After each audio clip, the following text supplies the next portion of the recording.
أعوذ بالله من الشيطان الرجيم. بسم الله الرحمن الرحيم. الحمد لله رب العالمين وكفى والصلاة والسلام على النبي المصطفى. أشهد أن لا إله إلا الله وحده لا شريك له وأشهد أن محمدا عبده ورسوله لا نبي بعده. اللهم صل وسلم وأنعم وأكرم على هذا النبي الكريم محمد صلى الله عليه وسلم wa ala alihi wa sahbihi ajma'in. Hadirin hadirat Bapak Ibu yang Allah muliakan, Assalamualaikum warahmatullahi wabarakatuh.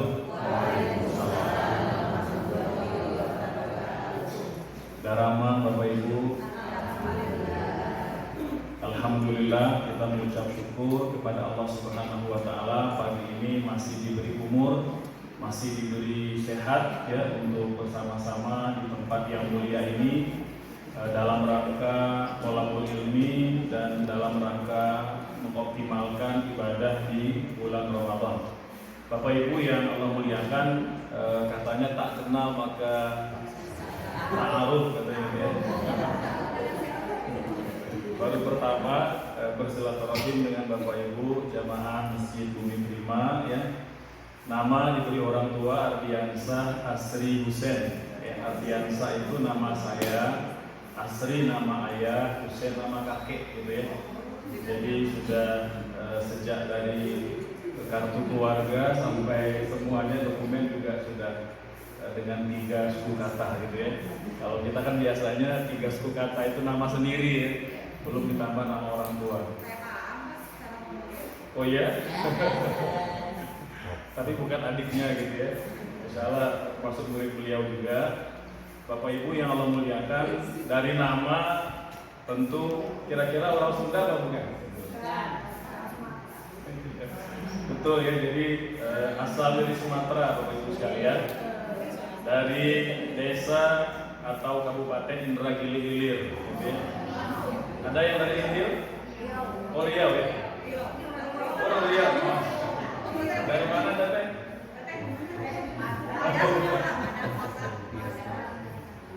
Oh Masya Allah. Jadi asalnya Sumatera, tapi takdirnya ditiup angin pantai selatan, berjodoh dengan Mojang Priangan.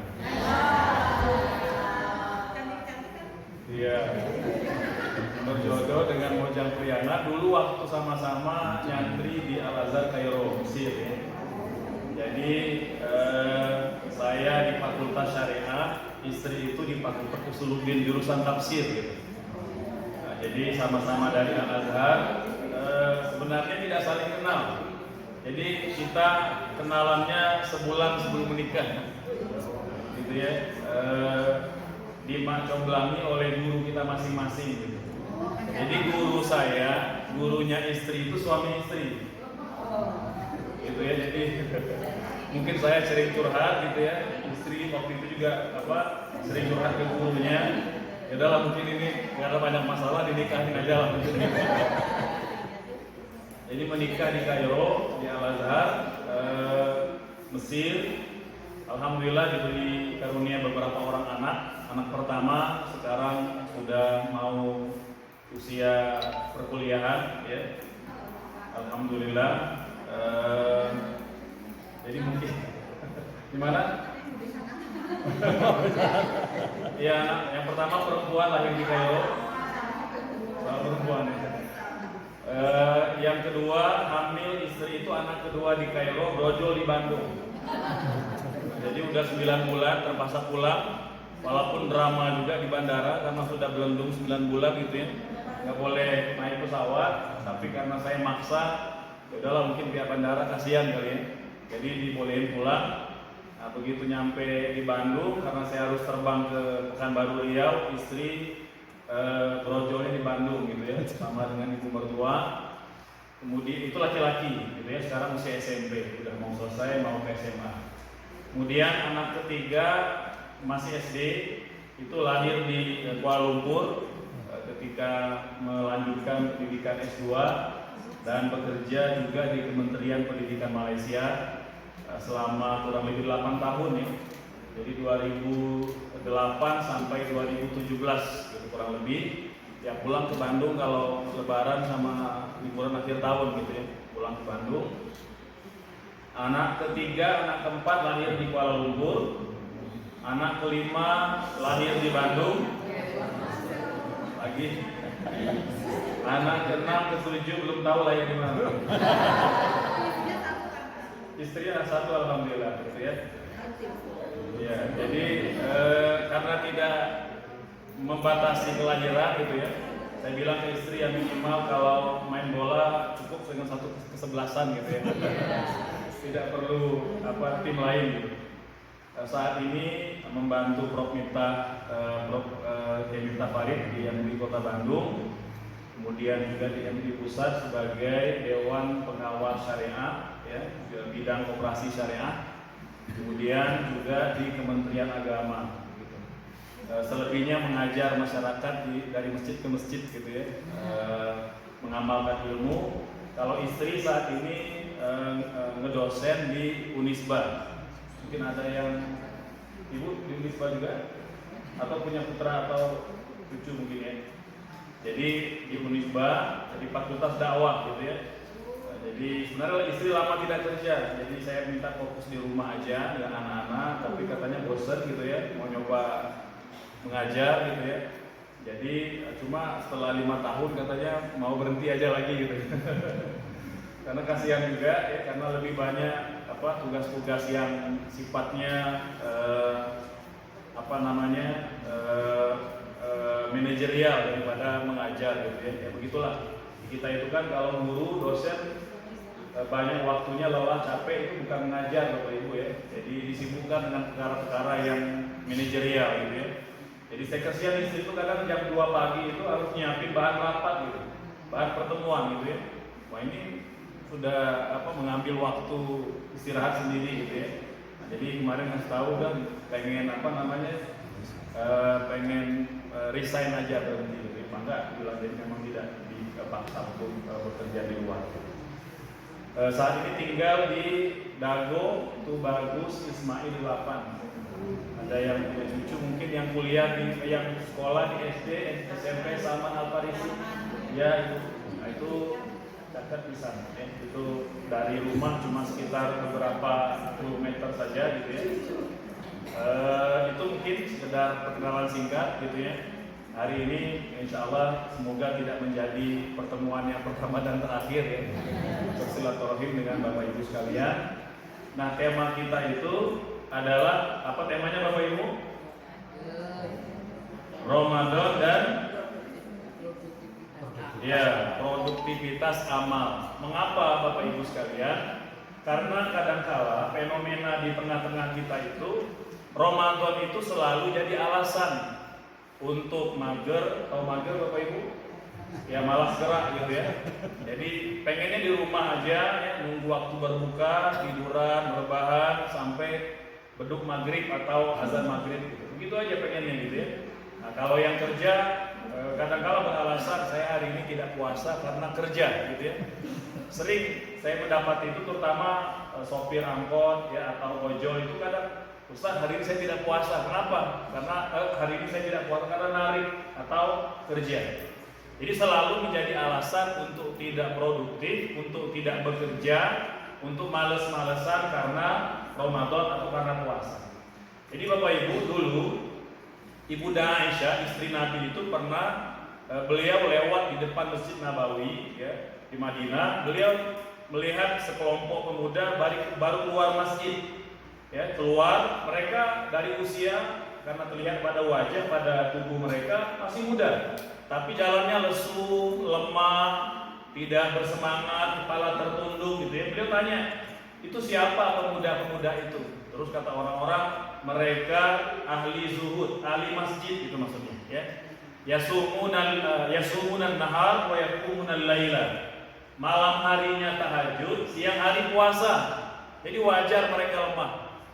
Maka Bapak Ibu, Ibunda Aisyah menjawab dengan nada tidak senang. Kata beliau, wallahi demi Allah, inna Umar bin Khattab itu atqakum wa akhsyakum billah. orang yang paling bertakwa, orang yang paling takut kepada Allah.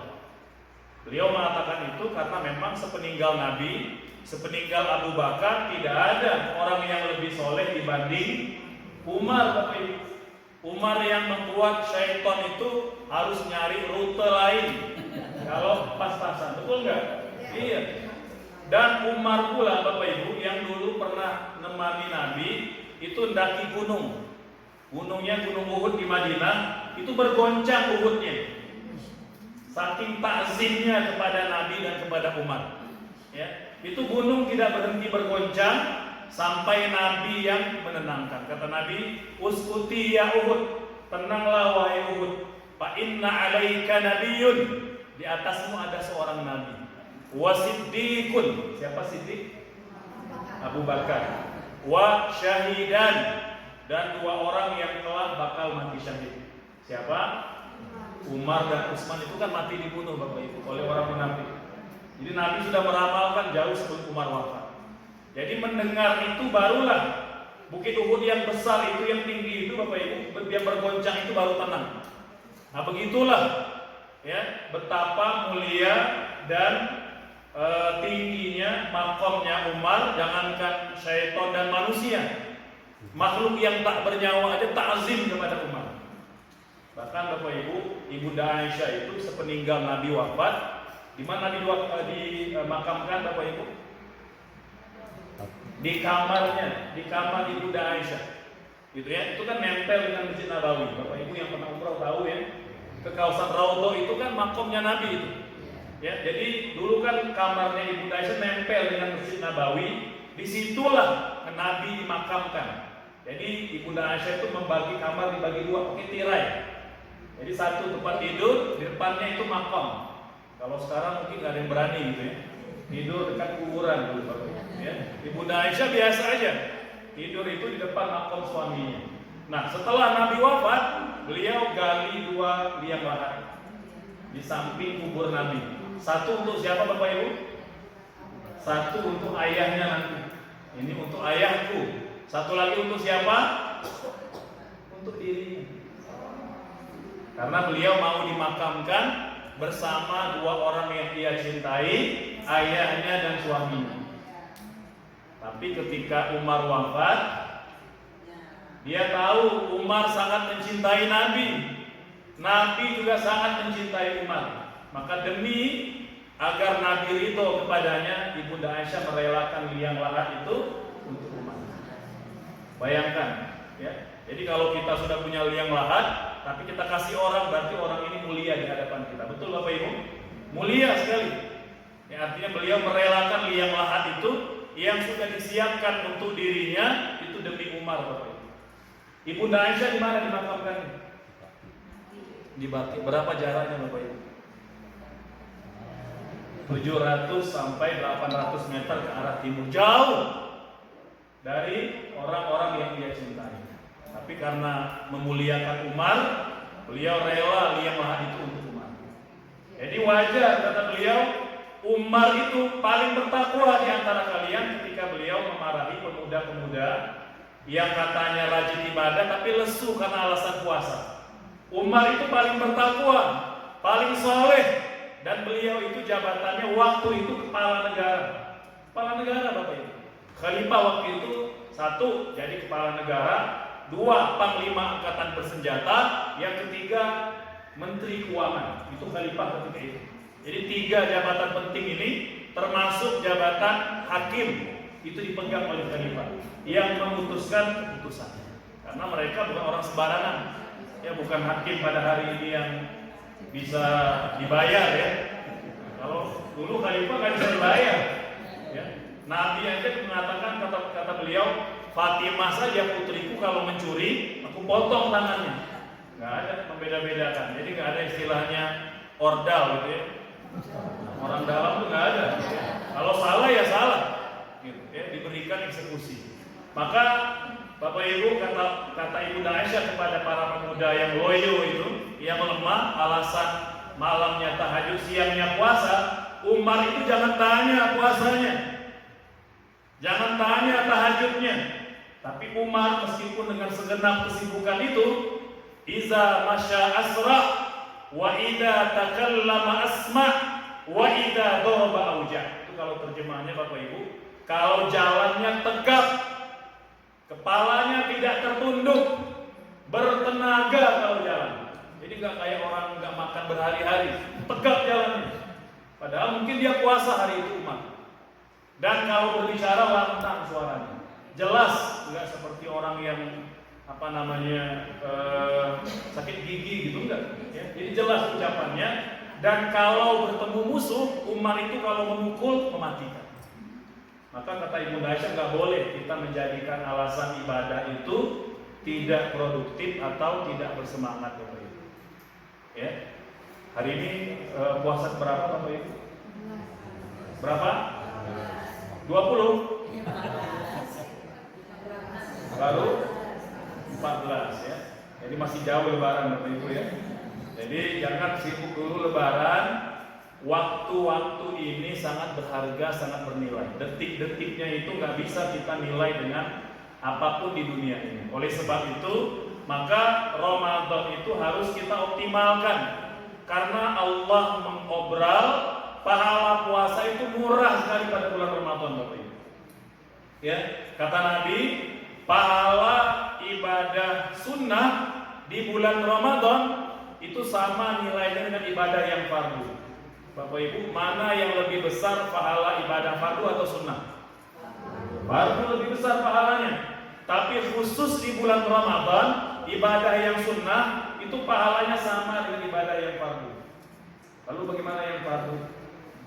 Yang fardu dilipat gandakan sampai 700 kali lipat. Allahu Akbar. Jadi Bapak Ibu, besar sekali pahalanya. Makanya kata Imam Ibnu Rajab, ini ulama dunia, dalam kitabnya Lataiful Ma'arif kata beliau, as-sanatu mislu syajarah.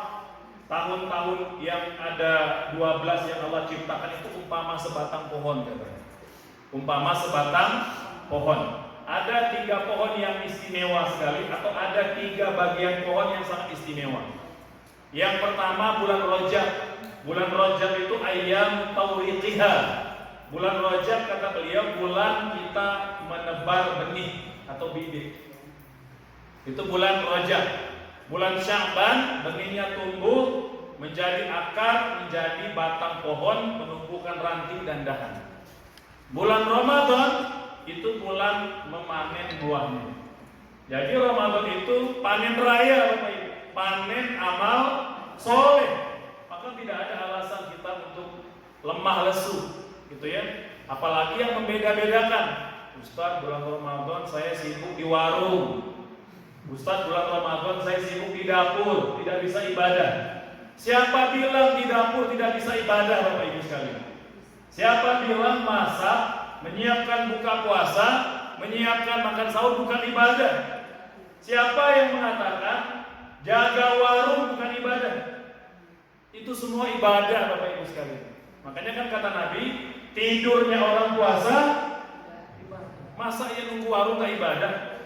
Tidur aja ibadah, apalagi masak buka puasa. Tidur aja ibadah, apalagi menyiapkan makan sahur. Sama juga yang sering ditanyakan itu, Ustaz, hari ini atau minggu ini putri perempuan saya sedang haid, tidak bisa ibadah. Bapak Ibu, siapa yang mengatakan haid bukan ibadah? Haid itu ibadah, Bapak Ibu sekalian. Haid itu ibadah. Coba, haid itu manusia yang menciptakan atau Allah yang mengirimkan? Allah yang mengirimkan. Maka menjalani ketentuan Allah itu ibadah. Kenapa wanita tidak boleh sholat, tidak boleh puasa ketika haid? Siapa yang melarang, Bapak Ibu? Allah. Menegakkan larangan Allah ibadah apa bukan? Ibadah. Maka jangan katakan lagi orang haid tidak bisa ibadah. Menjalani haid, tidak puasa, tidak bisa sholat, itu ibadah. Ya. Apalagi kalau sambil melayani anak-anak, keluarga di rumah, wah, berlipat-lipat lagi ibadahnya. Nah, jadi Bapak Ibu, itu yang ingin kita katakan pertama, bahwa bulan Ramadan itu banyak sekali kesempatan kita beribadah, Jangankan ibadah yang memang sudah jelas ibadah, perkara-perkara duniawi kalau niatkan ibadah menjadi ibadah. Itu yang pertama Bapak Ibu sekalian ya. Yang kedua yang kita juga perlu ingatkan ketika beribadah itu adalah kita harus cerdas. Yang pertama, pastikan kita menjalankan ibadah yang fardu. Jangan sampai mengerjakan yang sunnah, mengabaikan yang fardu. Bela-belain sholat tarawih, nggak pernah absen, tapi tara sholat isya. Subhanallah, diterima nggak tarawihnya Bapak Ibu? Nggak diterima. Amalan semisal yang sunnah tidak bakal Allah terima kalau yang fardu belum ditunaikan. Subhanallah. Ya. Jadi pastikan yang fardu kita utamakan. Makanya kata Imam An-Nawawi Al-Bantani ya, dalam syarah kitabnya Imam Al-Ghazali, kata beliau, man syaghalahul fardu anil nafli bahwa ma'zur. Orang yang sibuk mengerjakan yang fardu sampai lupa dan tak sempat mengerjakan yang sunnah, dia dimaafkan. Gak apa-apa. Mungkin Bapak Ibu sudah capek lelah, kita jaga konsisten berjamaah yang fardu itu di masjid gitu ya, sehingga mungkin tidak sempat, nggak sempat mungkin ba'diyah, qabliyah, tarawih, syuruh nggak sempat. Tapi yang fardu tak pernah ketinggalan, dimaafkan oleh Allah, dimaafkan. Tapi kalau sebaliknya, man syaghalahu naflu anil fardi bahwa maghrur, orang yang sibuk mengerjakan yang sunnah, mengabaikan yang fardu, maka dia terpedaya, amal yang sunnahnya tidak bakal Allah terima. Ya, bela-belain misalnya bangun makan sahur tapi nggak sholat subuh gitu. Subhanallah. Apa hukum makan sahur Bapak Ibu? Sah nggak puasa kalau nggak makan sahur? Sah. Ya, tapi kalau orang yang tidak sholat subuh bagaimana puasanya? Boleh jadi tidak diterima oleh Allah Subhanahu wa Ta'ala. Maka pastikan Bapak Ibu yang fardu itu harus kita prioritaskan, harus kita utamakan. Jangan sampai kita abaikan. Nah itu ya, jadi produktif dan utamakan yang fardu. Ya, para suami misalnya, ya, takjil terus, takjil war katanya gitu ya. Jadi apa? Nggak pernah absen ngirim takjil ke masjid Bumi Prima gitu ya. Tapi nafkah istri, anak-anak diabaikan. Diterima nggak takjilnya Bapak Ibu? Nggak diterima oleh Allah. Ya, saya sering kasih tahu ke suami, karena saya juga suami gitu ya. Nafkah istri, anak itu wajib. Ya, kata Nabi, berdosa besar laki-laki yang mengabaikan nafkah istri dan anaknya. Ya, jadi penting. Maka jangan sampai infak sedekahnya banyak, masjidnya banyak yang dibangun, tapi nafkah istri anak diabaikan. Enggak diterima infak sedekahnya. Ya, diterima infak sedekah. Sama juga, ya, di luar bulan Ramadan banyak saum sunnahnya, Ayyamul Bid, apalagi puasa Syawal, Senin Kamis, kadang puasa Daud, tapi enggak puasa Ramadan. Diterima enggak pahala saumnya Bapak Ibu? Enggak diterima. Yang sunnah tak bakal diterima sampai tertunaikan yang wajib. Ini penting. Nah, gitu ya. Jadi produktif itu harus cerdas pula beramal. Jadi yang diutamakan itu adalah yang fardu. Maka kita checklist nih, mana yang fardu dalam keseharian kita. Bab sholat, bab puasa, ya, itu harus diperhatikan. Makanya Nabi Bapak Ibu kata beliau, keliling kampung menemui tetangga yang kekurangan membutuhkan bantuan lebih aku sukai daripada beriktikaf di masjidku ini. Maka jangan sampai nanti sudah mendekat 10 hari Ramadan ya, jangan sampai nanti iktikafnya rame ya, begitu semarak masjid dengan iktikaf tapi banyak orang miskin di sekitar kita tidak diperhatikan. Jangan sampai Bapak Ibu. Mereka wajib kita bantu. Ya, wajib kita bantu. Nabi mengatakan iktikaf itu Bapak Ibu tak pernah Nabi tinggal. Bahkan ketika Nabi wafat, istri-istrinya masih melanjutkan tradisi i'tikaf. Tapi kata beliau, kalau ada orang yang membutuhkan bantuanku, aku lebih suka menemui mereka daripada i'tikaf di masjidku ini. Nah, jadi ada ibadah sosial yang tak boleh kita abaikan gara-gara pengen ibadah yang personal sifatnya. Boleh kita banyak tilawah, banyak apalagi zikir, sholawat, istighfar, boleh Bapak Ibu. Tapi jangan lupakan ibadah sosial. Ya, karena itu penting. Ramadan itu kan madrasah, mendidik kita itu untuk menjadi lebih dermawan. Nabi itu orang yang sangat dermawan, tapi kalau bulan Ramadan berlipat-lipat dermawannya. Ya, seperti angin yang bertiup. Artinya Nabi itu kalau sedekah nggak mikir, Bapak Ibu. Kalau kita kan lama mikirnya. Satu mikir, yang kedua milih warna dulu. Warna merah untuk disimpan dulu gitu ya. Jangan sampai keluar. Nabi enggak. Nabi itu kalau infak sedekah ekstrim Bapak Ibu. Ya, sampai-sampai kan kata rawi hadis, ka'annahu rihul mursalah, seperti angin yang bertiup. Nah, itu menunjukkan Nabi itu luar biasa sedekah. Ya. Dulu Nabi mengatakan kepada para sahabat, barang siapa memberi makan orang buka puasa, pahalanya sama seperti orang yang dia beri buka puasa tanpa mengurangi pahalanya. Ada sahabat nanya, ya Rasulullah, kan tidak semua kita punya uang lebih, mau bagi-bagi takjil. Ada yang memang cukup untuk keluarga aja. Karena sahabat memahami kalau takjil itu harus paket komplit gitu, paket mewah gitu ya. Misalnya yang harga 100.000, enggak, kata Nabi. Bapak Ibu, pahala takjil itu kata Nabi Allah berikan walaupun sebutir kurma, walaupun seteguk air. Ya. Di Mesir Bapak Ibu, waktu saya kuliah itu saya sangat heran gitu ya. Ada orang yang biasanya di luar Ramadan itu dia menerima infak sedekah, tapi di Ramadan itu dia berdiri di setiap lampu merah bagi-bagi takjil, isinya cuma plastik, isi 2 butir kurma. Subhanallah. Jadi orang miskin aja berlomba-lomba bagi-bagi takjil karena besar pahalanya Bapak Ibu. Nah begitulah kita.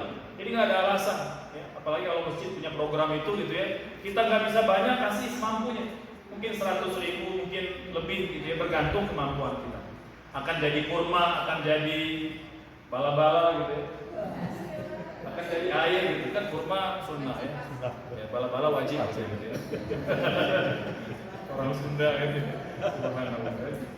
Nah, jadi Bapak Ibu sekalian, itu utamakan yang fardu. Nah sekarang Ustaz, kalau udah beres yang fardu, baru melirik yang sunnah. Nah tapi yang sunnah itu ada tingkat-tingkatnya Bapak Ibu. Nah kita utamakan yang sunnah yang utama. Apa istilah sunnah utama Bapak Ibu? Sunnah muakkad. Pinter-pinter apa jamaah. Udah saya pulang aja deh. Pinter-pinter semua ini. Ya. Jadi sunnah muakkadah Bapak Ibu sekalian, ya.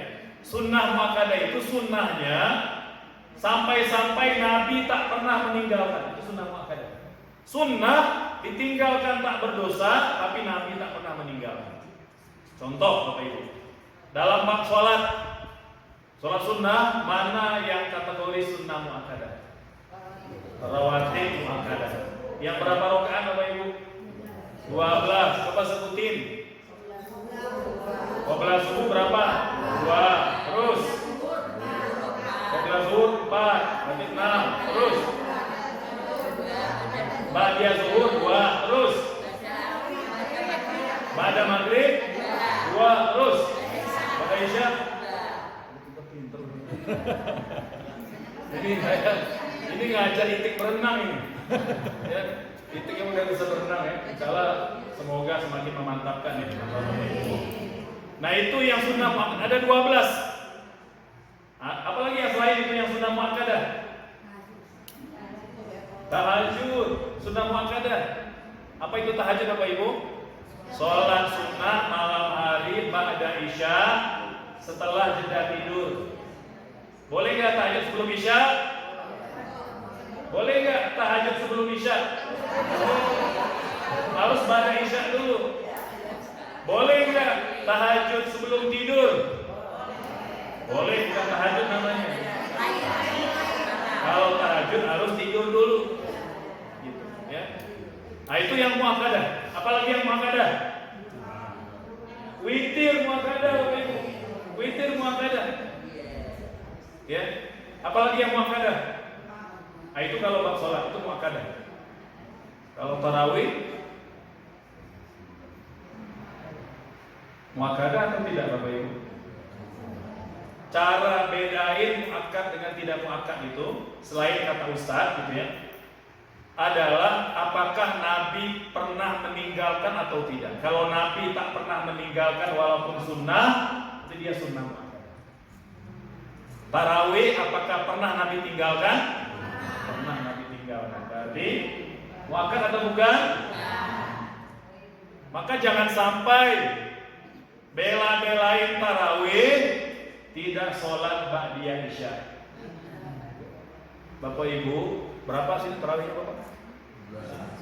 11 rakaat tarawih nggak bisa menandingi pahala ba'diyah isya. Subhanallah. Makanya penting tahu mana muakkad, mana ghairu muakkad. Ya, jadi jangan sampai maksudnya bukan menyuruh kita tidak sholat tarawih, tidak. Tapi ingin mengatakan jangan sampai tarawihnya dibela-belain, ba'da isya ditinggalkan. Jangan. Kalau kita jaga tarawih padahal dia tidak muakkad, maka yang muakkad dijaga, Bapak Ibu. Kata Nabi, barang siapa yang menjaga rawatib muakkad 12 rakaat, dibangunkan untuknya rumah di surga. Amin. Kalau dibangun rumah berarti yang kita itu ke surga apa enggak? Ke surga. Masa ya rumah ini dibangun kita enggak ke surga? Enggak mungkin. Jadi kalau dibangunkan rumah di surga, maka jaminan untuk yang mengerjakannya pun masuk. Amin. Ya, jadi Bapak Ibu itu. Jadi pastikan kita tahu mana yang muakkad, mana yang ghairu muakkad. Ya. Nah, ini bedanya orang berilmu dengan yang tidak berilmu. Makanya kan kata Nabi, perumpamaan orang ahli ilmu dengan ahli ibadah seperti Nabi dan orang yang paling rendah di antara kita. Jadi jauh jaraknya. Makanya kalau Bapak Ibu berilmu, maka amal-amalnya itu berlipat-lipat pahalanya dibanding kalau kita cuma ikut orang saja. Makanya ngaji itu jadi wajib. Kata Nabi apa? Thalabul ilmi fardhatun 'ala kulli muslim. Menuntut ilmu itu wajib bagi setiap muslim. Ya. Nah, jadi utamakan yang fardu, baru kerjakan yang sunnah. Yang sunnah utamakan yang muakkad, baru yang ghairu muakkad. Ya. Nah, ini Bapak Ibu berkaitan dengan kemampuan atau ilmu kita memilah-milah di antara amal-amal yang ada. Yang ketiga, pilihlah amal, ya, pilihlah amal, ya, yang lebih banyak dampak sosialnya dibanding semata-mata dampak personal. Itu lebih besar pahalanya. Ya, nah, jadi kegiatan sosial, bagi-bagi takjil, membantu orang lain, menolong orang yang kesusahan, itu dampak sosial. Nah, itu kita utamakan yang itu. Jangan sampai sibuk dengan ibadah sendiri tapi tidak pernah peduli dengan orang lain. Ya, tetangga kekurangan beras gitu ya. Ada anaknya yang terpaksa putus sekolah gara-gara tidak bayar uang sekolah, ya. Kita tidak bisa bantu padahal kita mampu membantunya. Jangan sampai begitu. Ya. Nah, itu di antara hal-hal yang kita perlu perhatikan ketika berbicara tentang amal soleh, ya. Kemudian yang terakhir, Bapak Ibu sekalian, utamakan kualitas sebelum kuantitas. Ya, jadi kalau sholat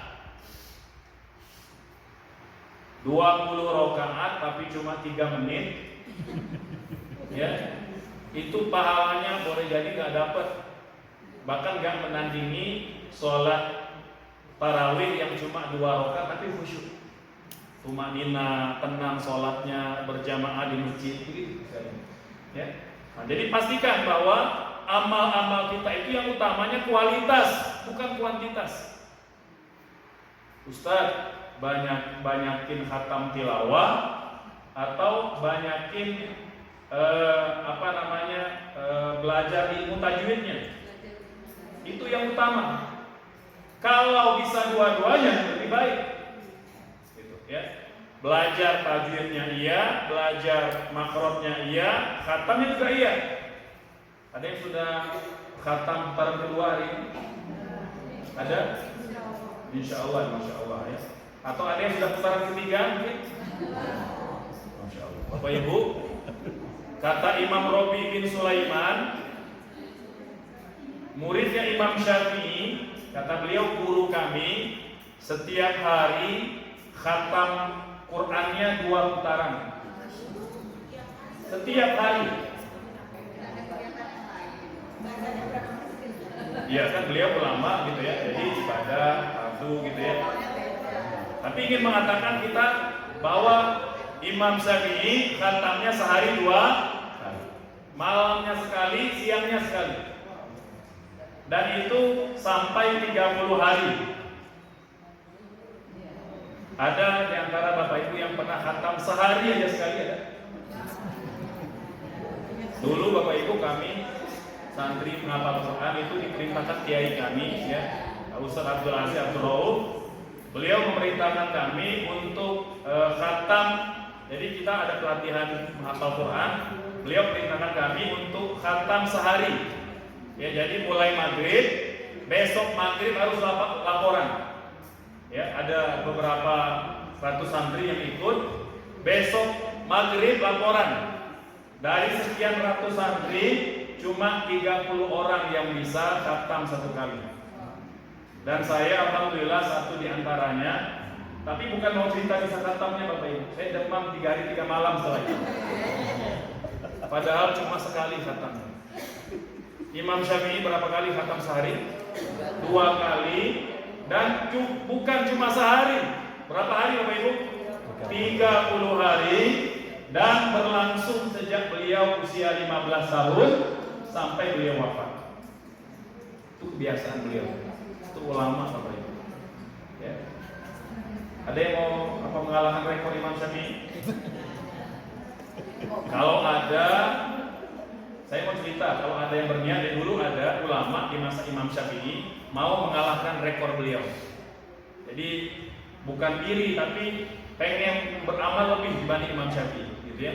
Minimal katanya saya dapat 61 aja selama Ramadan, dapat 1 juz, memecahkan rekor Imam Syafi'i. Dia coba Bapak Ibu ya, beberapa kali, Ramadan pertama, Ramadan kedua, ketiga, sampai 15 kali Ramadan. Dia nggak bisa Bapak Ibu. Dia cuma bisa paling banyak 59 kali. Tinggal 1 saja. Di penghujung usia dia mengatakan kepada putranya seolah-olah khatam 60 kali itu Allah berikan cuma untuk Imam Syafi'i. Ya. Nah, jadi kalau ada yang mau mengalahkan rekor Imam Syafi'i, saya sarankan diurungkan niatnya. Karena sudah ada yang pernah nyoba tapi tidak berhasil gitu ya. Nah, tapi kalau mau nyoba juga bangga silakan. Gitu ya. Nah, jadi Bapak Ibu, kalau ada kesempatan belajar tajwid, maka belajar juga tajwid. Mau berdua, bertiga, apa tadarusan boleh Bapak Ibu sekalian. Ya, Ustaz, saya belajar tapi masih terbata-bata. Boleh nggak Bapak Ibu? Boleh. Kata Nabi, orang yang baca Quran, dia mahir bacaannya, tidak terbata-bata, lancar, bagus tajwidnya, masaqatil kiramil barrah. Nanti pada hari kiamat dibariskan bersama dengan malaikat-malaikat yang mulia. Lalu bagaimana dengan yang belum lancar? Terbata-bata, apa tajwidnya belepotan gitu ya. Mungkin lebih banyak salahnya, lebih dapat 2 pahala. 1 pahala untuk baca, 1 pahala untuk susah dia baca. Subhanallah. Dapat 2 pahala. Maka nggak ada alasan Bapak Ibu yang baru belajar gitu ya. Jadi dulu saya pernah juga di Malaysia itu ngajar keluarga gitu ya. Cucunya itu sudah lancar baca Quran, udah bagus tajwidnya, udah menghafal. Neneknya masih baca Iqra Bapak Ibu. Lelah semangat bacanya. Yang mau seperti itu.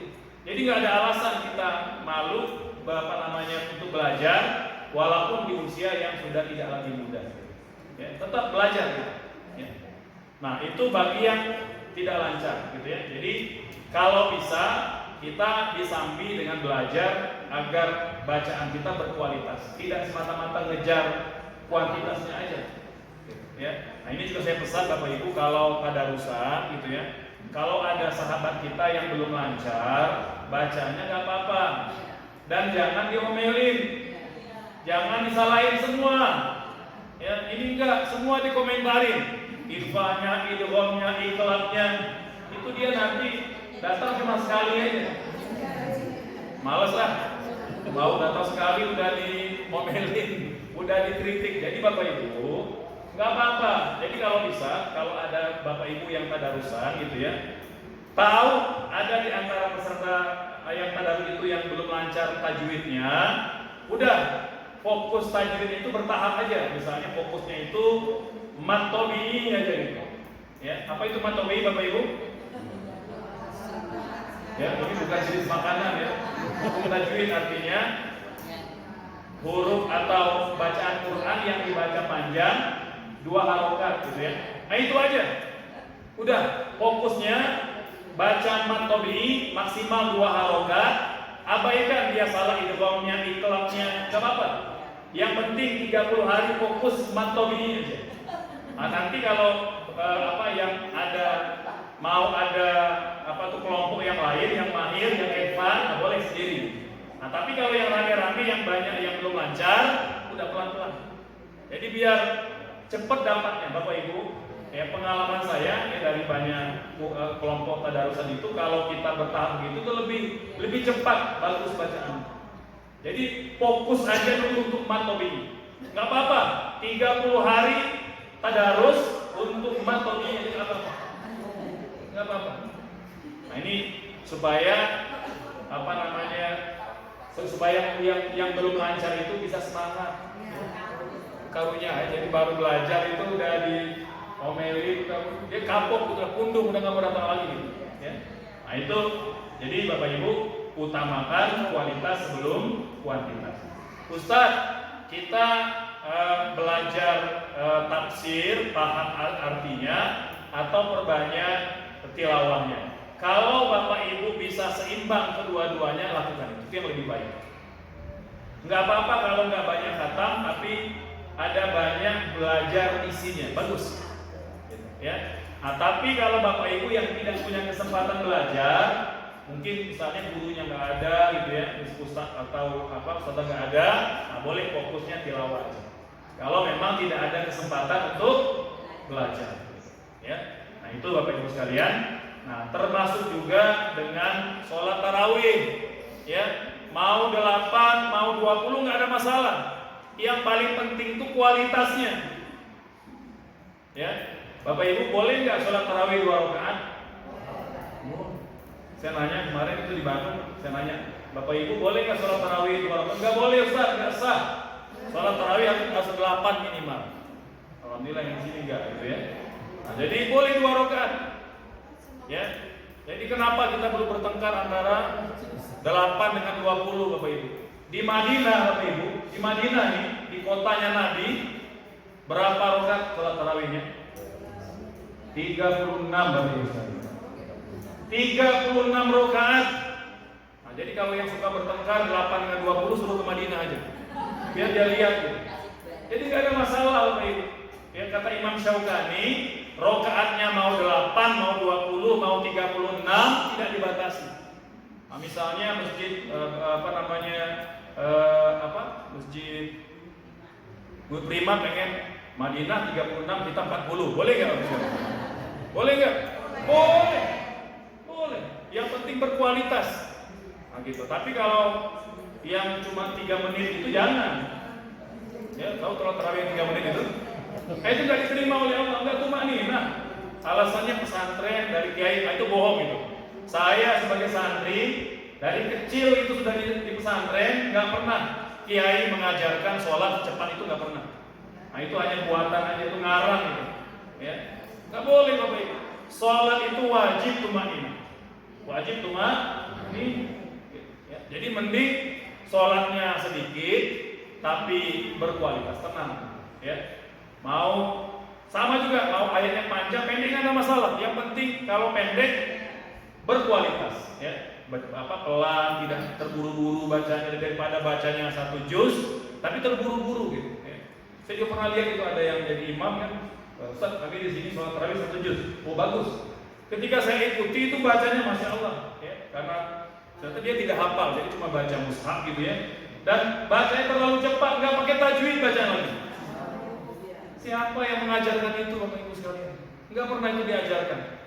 Lebih baik bacanya juz amma, surah-surah pendek, tapi pelan bacanya. Itu yang paling utama. Daripada Al-Baqarah tapi nggak tadabbur bacanya, nggak nikmat Bapak Ibu. Ya. Dulu kami nyantri itu, alhamdulillah, kiai itu imamnya, terutama 10 malam terakhir 10 juz Bapak Ibu. Ya, kita mulai jam 9 malam itu berakhir menjelang makan sahur. Karena biasa gitu ya, karena dengan tadabbur pelan gitu ya, dan santri juga sudah diajari makna ayat, jadi menikmati bacaannya. Nah, itu Bapak Ibu sekalian terkait dengan produktif di bulan Ramadan. Baik, saya rasa itu mungkin sebagai ceramah pada siang hari ini. Mangga mungkin barangkali ada pertanyaan dari Bapak Ibu, mangga kita persilakan. Temanya bebas seputar tema-tema agama, boleh. Silakan Bapak Ibu sekalian. Mangga Pak Dede. Harus semangat ya. Saya saya sebagai dosen, melihat beliau ngomong luar biasa. Karena itu dosen saya itu juga semangat ngomongnya. Nah makanya saya ikutin. Harus semangat. Silakan Pak Dede awal. Mangga, silakan ya.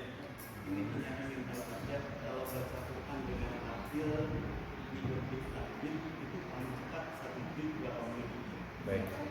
Ya. Mau dikumpulkan atau langsung jawab? Baik. Oke, kalau baca tartil 1 juz berapa lama? Nah, dia bergantung Bapak, bergantung kepada kemampuan kita baca. Ya. Karena tartil sendiri itu punya beberapa level bacanya. Gitu ya. Kan kata Allah warattilil Qur'ana tartila. Itu cara apa itu tartil? Tartil itu membaca ayat Quran sesuai tajwid dan makhraj. Diberikan hak dan mustahaknya gitu, ya. Huruf ain, kemudian matnya itu dibaca dengan benar, gitu, ya. Dan untuk kecepatannya itu bergantung kepada kemampuan kita. Ada, mohon maaf ya, yang santri biasa baca Quran itu udah lidahnya udah luwes. Gitu. Tapi mohon maaf, ada yang mungkin boleh jadi ketemunya setahun sekali gitu ya. Nah, itu agak susah ya. Apalagi kalau ketemu beberapa huruf-huruf yang sulit ya, yang jelimet gitu ya. Apalagi yang bacanya beda dengan yang ditulis. Namanya gharaibul Quran. Ya, contoh misalnya ada imalah. Contoh bismillah majreha wa mursaha. Itu kan kalau tertulis majroha, tapi dibaca majreh, itu kan imalah gitu ya. Ismam misalnya, ya, la ta'manna, kan begitu, ya. Kan kalau baca ayatnya la ta'manna, tapi mengapa kalau baca harus manyun? La ta'manna, itu kan karena dulu anak Nabi Yakub itu berbohong, kan ditanya, ya, mana Yusuf, gitu ya. Nah, Yusuf itu dimakan serigala, kata ayahnya. Bagaimana mungkin serigala makan orang tapi bajunya nggak koyak, nggak sobek? Kan mereka bawa baju ya, baju Yusuf tapi nggak sobek, karena memang itu baju orang lain yang dibawa. Ramah sekali serigala makan manusia kan, dengan merobek bajunya, gitu kira-kira gitu ya. Nah, terus kata anak mereka, ya abati lima la ta'manna. Jadi karena orang berbohong itu kan dia mimiknya beda. Gitu. Nah begitu. Jadi ada ismam di situ. Ismam namanya. Nah itu Bapak. Kalau yang udah biasa, cepat aja bacanya. Ya, jadi biasanya dulu kita itu ada namanya hadar. Hadar itu baca tartil yang paling cepat gitu ya. Itu biasanya cuma kurang lebih 20 menit. Ya. Kurang lebih 20 menit. Gitu ya. Gimana? Ya, cepat sekali ya. Misalnya kan yang penting bacanya cepat gitu ya. Ini saya contoh, misalnya saya baca Misalnya surah apa nih ya? Mana nih pusat digitalnya? Ya. Contoh misalnya saya baca surah Maryam aja ya. Surah Maryam ayat ketiga, ayat keempat sampai ayat ke-6. Auzubillahi minasyaitonirrajim. Qala rabbi inni wahana al-'azmu minni wasta'ala ra'su shayban wa lam akun bidu'aika rabbi shaqiyya wa inni khiftu al-mawaliya min wara'i wa kanat imra'ati 'aqiran fahab li min ladunka waliyya. Begitu Bapak Ibu. Itu baca hadar. Hadar itu artinya dia baca cepat sekali, bahkan kadang-kadang mewasol ayat tidak ada berhentinya, ya. Nah, tapi tetap membaca dengan tajwid, makhraj yang benar, ya. Nah, jadi Bapak Ibu mohon maaf kalau yang belum lancar tajwid dan makhrajnya udah baca biasa aja. Itu lebih baik, ya. Nah, jadi jangan sampai memaksakan diri kalau sampai kita melakukan kesalahan, karena Bapak Ibu baca Quran kalau salahnya tidak disengaja berdosa enggak? Tidak berdosa. Tapi kalau kita udah tahu tidak berilmu, tapi kita maksa baca cepat, banyak salahnya, berdosa. Nah begitu. Nah, jadi baca pelan aja. Nggak apa-apa, cuma dapat sekali khatam nggak apa-apa. Ya, jadi jangan terprovokasi gitu ya. Ada WA grup, oh Bapak Fulan sudah khatam 2 kali, gitu. Kan kita kadang-kadang panas gitu. Ya. Nah, jadi pengen, kadang tidak mengukur dia kemampuan diri. Kata ulama, ukur baju di badan sendiri.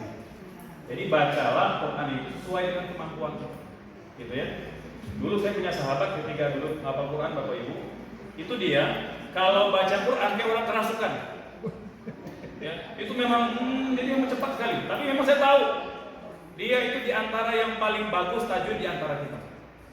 Ya, jadi kalau orang telinganya udah terbiasa dia tahu itu benar tajwid.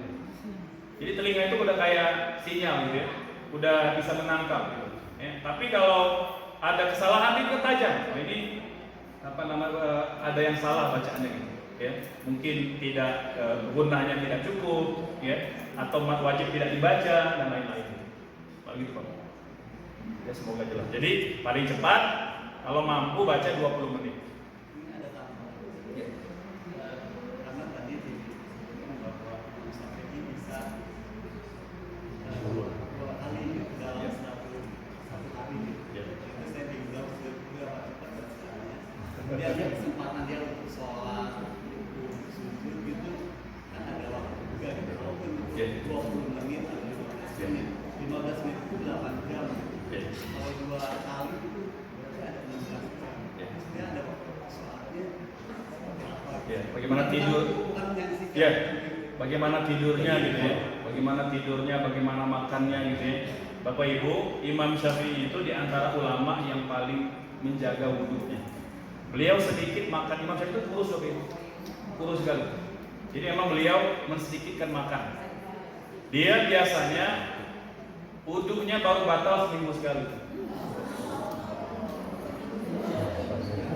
Jadi beliau karena makannya sedikit, minumnya sedikit, tidurnya pun itu tidak berbaring. Beliau hanya bersandar aja. Dalam fikih Bapak Ibu, kalau tidur kita itu hanya ngelenyap aja gitu ya, tidak tidur nyenyak dan pantat tidak terangkat, itu tidak batal wudu. Ya. Nah begitu mujahadah. Ya. Jadi begitulah berkahnya waktu para ulama itu. Kita kan kadang-kadang waktu kita lebih nganggur dibanding ulama. Tapi kenapa kok dia kok bisa banyak khatam? Karena berkah waktunya. Dan beliau sholatnya pun baca Quran. Iya dimasukkan. Jadi beliau itu sepanjang sholat juga tilawah. Karena beliau hafal Quran sejak umur 7 tahun. Imam Syafi'i sudah hafal Quran umur 7 tahun. Jadi sholatnya pun tilawah. Utsman Bapak Ibu, Utsman bin Affan itu pernah sholat malam 1 rakaat saja, sholat witir katanya, itu khatam baca 30 juz. Begitu, ya. Bagaimana Ustaz logikanya kan? Makanya kita kan kadang-kala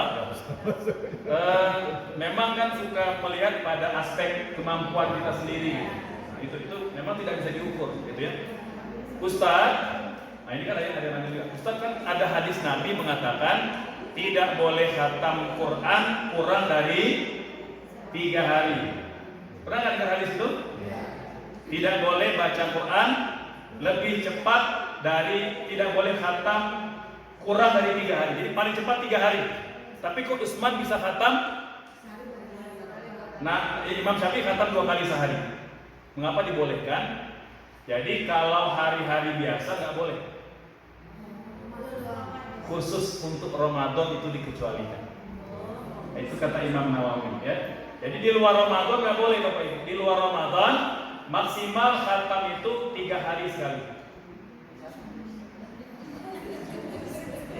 Di Ramadan dikecualikan, nah, diistimewakan. Makanya ulama itu Bapak Ibu, Imam Ahmad itu kan ulama yang lahir di Mekah, yang di Madinah, wafat juga di Madinah. Beliau itu orang yang suka menekuni ilmu hadis, ya, baca kitab hadis. Tapi masuk malam 1 Ramadan, kitab-kitab hadis beliau tutup dengan kain putih. Kata beliau, Ramadan waktu bersama Quran. Nah begitu. Jadi begitu ulama itu. Jadi walaupun mungkin dia di luar Ramadan itu mungkin banyak membaca buku gitu ya, referensi dan literasi lain, tapi di Ramadan maka karena Ramadan itu syahrul Quran, maka kita disunahkan banyak membaca Quran. Nah begitu Bapak. Ya, jadi memang kemampuan kita, ya kan pertama kita bukan orang Arab. Jadi kan kalimat itu Bapak Ibu saya itu santri gitu ya. Dulu di pesantren kita tidak boleh bahasa Indonesia. Ya, cuma boleh bahasa Arab dengan bahasa Inggris. Itu selama 8 tahun di pesantren Bapak Ibu. Ya. Nah, jadi ngigau udah pakai bahasa Arab. Kemudian ke Mesir gitu ya. Kemudian ya bahasa Arab kan. Kalau ke pasar nggak bahasa Arab nggak ngerti, nggak bisa belanja, nggak bisa beli barang-barang dapur, ya. Kemudian menikah dengan orang Indonesia, orang Sunda, gitu ya, kuliah di Mesir, tapi dia lahir dan besar di Mekah, Bapak Ibu, ya. Karena dia ini orang Sunda, orang Tasikmalaya, tapi ayahnya itu bekerja di Biro Haji. Jadi beliau itu orang tuanya tinggal di Saudi selama 35 tahun. Nah, jadi dia memang ya sehari-hari berbahasa Arab. Jadi kita pun kalau ketemu ya banyak bahasa Arab jadi bahasa Sunda gitu. Karena mungkin lebih nyaman aja gitu ya. Tapi Bapak Ibu sekalian, walaupun begitu, Quran tetap kalimat yang rumit untuk saya baca atau istri saya baca. Kalau istri saya itu dia kalau baca Quran lebih baik ya, karena beliau itu baca Qurannya mengambil cara bersanad, jadi beliau berguru langsung dengan beberapa ulama qiraat di Kairo di Mesir gitu. Jadi dulu itu ketika awal menikah, saya baca itu banyak dikoreksi istri juga. Oh itu ismamnya kurang, gunnahnya kurang, ya mat itu dikoreksi oleh istri. Ya saya terima karena dia lebih berilmu di dalam bab itu gitu ya. Nah, tapi karena saya syariah dalam bab fikih saya lebih berilmu dibanding istri saya. Nah, jadi saling berbagi aja, melengkapi gitu. Dia lebih di ilmu tajwid, saya lebih di ilmu fikihnya. Nah begitu Bapak. Ya. Jadi walaupun kita ngigaunya udah pakai bahasa Arab, tetap baca Quran itu nggak bisa secepat orang Arab. Gitu. Nggak bisa secepat orang Arab. Jadi jangan bayangkan kok bisa Imam Syafi'i khatam 2 kali sehari gitu ya. Nah, itu karena di samping karena memang waktunya berkah. Ya, kita kan karena banyak waktu yang kurang berkah gitu ya. Nah, mungkin banyak lihat yang kurang baik gitu ya. Jadi itu yang kadang membuat mata kita lebih banyak mengantuk gitu ya. Dan kalau baca Quran kita itu Bapak Ibu, selain cepat mengantuk, kita kalau baca Quran ya baru baca 2 lembar akan lihat berapa lembar lagi ya. Sering begitu Bapak Ibu. Sama, saya juga begitu. Sama. Ya kan target baca tadi 2 juz, gitu ya. Baru baca 2 halaman udah ngantuk. Aduh, berapa lembar lagi ya? Itu terus. Baca sehalaman buka lagi. Karena kata para ulama kita, bedanya kita dengan ulama terdahulu, kita itu kalau baca Quran pengen cepat-cepat selesai, betul? Itu masalahnya Bapak. Kalau ulama dulu mereka kalau baca Quran pengen berlama-lama dengan Quran, itu bedanya. Ya, jadi kalau kita udah baca Quran pengen berlama-lama, berarti udah selesai. Tapi kalau masih ngitung berapa lembar lagi, nah itu masih orang awam. Sama, saya juga begitu. Ya, jadi suka ngitung-ngitung berapa lembar lagi. Mangga, ada yang lain silakan. Ya, silakan. Yang ibu kerudung hijau Belagas. nanti baru teteh ya. Mangga, silakan. Mangga ibu. Pak, jadi kalau misalkan tiap harinya kita membacanya itu beserta terjemahan, kalau bulan Ramadan lebih baiknya tilawah aja. Yang kedua Pak, yang kedua, kalau tadi kan Bapak menjelaskan kalau haid itu kan kebetulan Allah, itu kalau bulan Ramadan, ya semuanya. Tapi di bulan Ramadan itu kan ada tinggi. Tapi kalau kita sedang umroh atau haji, pas di bawahnya atau saatnya itu gimana? Terus satu lagi. Ini ngeborong. Enggak silakan ya. Yang mentang-mentang apa Ramadan lagi obral gitu. Ini juga di obral juga. Mangga ibu. Kita seorang muslim. Oke. Kita itu ada telat memberangkatkan misalnya masbuk ya. Oke. Masbuknya itu misalkan ketika sudah amin baru kita masuk. Oke. Itu dihitung satu rakaat atau kita mengulang lagi? Karena saya mendapat penjelasan bahwa kita tinggal bismillah aja kita harus mengulang lagi. Kita aja. Ya. Terima kasih. Mangga. Ya, Langsung. Ustaz, bukan hanya di Indonesia yang kadang-kadang perbedaan awal puasa atau status awal itu. Nah, bagaimana menyikapinya? Karena katanya kalau di negara lain kan selalu sama. Nah, bagaimana menyikapinya? Karena katanya di negara lain karena berbeda Ustaz, berbeda pendapatnya. Itu aja. Ya, baik. Yang pertama, di luar Ramadan kita biasa baca tilawah dan terjemahan. Di Ramadan bagaimana? Kalau bisa dilanjutin. Diperbanyak juga itu tilawahnya, diperbanyak. Tilawah yang baca plus terjemah juga bagus. Ya, jadi intinya semakin banyak peluang kita nambah pengetahuan tentang Quran semakin baik. Tidak semata-mata tilawah tapi juga nambah, oh ternyata surah Al-A'raf itu ini isinya. Oh ternyata surah Al-Qasas itu ini isinya gitu. Jadi semakin banyak pengetahuan nambah dengan Ramadan di bulan Ramadan Quran di bulan Ramadan semakin baik. Ya, jadi tidak kita bedakan tilawah ataupun baca terjemah. Yang kedua, bagaimana haid saat tawaf? Bapak Ibu sekalian, tawaf itu wajib dalam kondisi suci. Ya, maka kalau kita hadas, baik hadas kecil, mungkin baru buang air kecil, belum berwudu atau kita buang angin, lagi tawaf nih tiba-tiba kentut. Sudah misalnya sudah 6 putaran setengah gitu ya, tinggal setengah putaran lagi ke 7. Sebelum nyampe ke 7 kita kentut, udahlah nanggung apa lanjut aja. Sana tawafnya wajib berwudu, tapi yang diulang cuma 1 putaran terakhir saja. Yang sudah nggak diulang. Jadi 6 tinggal nambah 1 aja, gitu ya.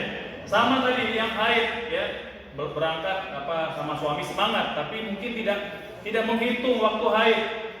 Udah beli aja paket umroh, pas kebetulan datang jadwal haid, maka mau tidak bisa tawaf, tidak bisa umroh, gitu ya. Ya, tapi bisa ibadah, kan bisa ibadah, zikir, sholawat, gitu ya. Kemudian membantu suami, gitu ya, nanti berziarah. Jadi banyak. Jadi selain ibadah sholat, tawaf dan puasa itu nggak boleh bagi orang yang haid. Jadi tetap bisa beribadah itu, tapi karena sudah terlanjur haid tidak bisa tawaf. Itu kalau sudah terlanjur, maka Bapak Ibu disarankan, 1, kalau mau berangkat haji umroh sudah kita atur waktunya, jangan pas waktu haid. Atau ini fatwa terbaru, pakai obat anti haid. Kan kalau yang agak murah harganya kan 2 minggu diminum sebelum haid ya sebelum berangkat gitu ya. Tapi ada yang agak mahal, itu bisa langsung. Ya, jadi kalau yang kemarin saya kan bawa istri gitu ya. Nah, jadi memang sudah siap-siap gitu ya. Untuk beli yang agak mahal harganya itu memang langsung efek, langsung menghentikan darah haid. Nah, itu boleh kalau fatwa Asosiasi Ulama itu diperbolehkan. Wanita yang bimbang haid itu boleh minum obat mencegah haid agar bisa beribadah, itu diperbolehkan, gitu ya. Tetapi harus dengan nasihat dokter agar menghindari efek samping. Kan bimbang nanti kalau dipaksa berhenti haid nanti bisa bahaya, gitu ya. Jadi harus periksa dulu, gitu ya. Nah itu kalau, tapi karena ternyata memang waktu itu pas jadwalnya keberangkatan istri memang tidak sedang haid, jadi nggak jadi minum obatnya. Nah begitu, jadi dihitung itu. Jadi betul-betul kalau bisa kita berangkat itu bukan pada periode haid. Atau kalau pas mungkin ternyata berangkatnya diundur gitu ya, pas kita haid, maka tadi beli obatnya bisa ke farmasi, beli obat yang memang sudah ada BPOM dan halal MUI-nya. Itu ada yang bagus, saya lupa namanya, itu ada yang berhenti langsung. Itu boleh ya. Jadi diperbolehkan kalau untuk menghindari haid. Kenapa? Kenapa haji Ibu?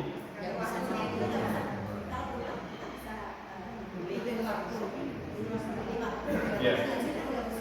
Iya, artinya sekalian, kalau memang kita sudah tahu tahun ini bakal berangkat haji, kan yang paling penting itu Bapak Ibu, haji itu berapa hari haji itu? 8, 9, 10, 11, 12 itu yang rukun haji. Cuma 5 hari. Kalau nafar awal, kalau nafar sani sampai tanggal 13. Jadi Bapak Ibu, haji itu yang wajibnya cuma 5. Ustadz kok haji kita 40 hari, lebihnya jalan-jalan itu, shopping. Ya, jadi yang wajib itu cuma 5 hari. Nah, jadi ibu udah ancang-ancang aja, pokoknya 5 hari jangan haid. Selebihnya kalau haid ya, berarti lebih banyak waktu tawaf di mall gitu ya. Jadi begitu aja. Nah, itu kalau memang jadwalnya haid, jadi pokoknya 5 hari gitu ya. Selebihnya memang sunnah, ya tidak diwajibkan. Ya. Nah begitu ya. Kemudian yang berikutnya masbuk ya. Nah Bapak Ibu, memang kalau kita sholatnya sendiri, nah ini kita jelaskan ya. Kalau sholat sendiri, Bapak Ibu, ulama sepakat wajib baca Al-Fatihah. Nah, kebanyakan ulama mengatakan Al-Fatihah itu termasuk basmalah. Itu bagian dari Al-Fatihah. Jadi wajib dibaca satu paket itu. Ya, walaupun Imam Abu Hanifah mengatakan basmalah tidak termasuk Al-Fatihah, gitu ya. 7 ayat gitu ya. Jadi intinya kalau kebanyakan ulama mengatakan dia Al-Fatihah itu masuk dengan basmalah gitu ya. Jadi kalau sholat sendiri wajib baca basmalah. Apa dalilnya? Kata Nabi, la sholata liman lam yaqra bi Fatihatil kitab. Tidak sah sholat kalau tidak baca Al-Fatihah, gitu kira-kira gitu ya. Nah, sekarang bagaimana kalau bermakmum? Kalau bermakmum, ulama berbeda pendapat tentang hukum baca Al-Fatihahnya. Kok bisa beda Ustaz kalau berjamaah?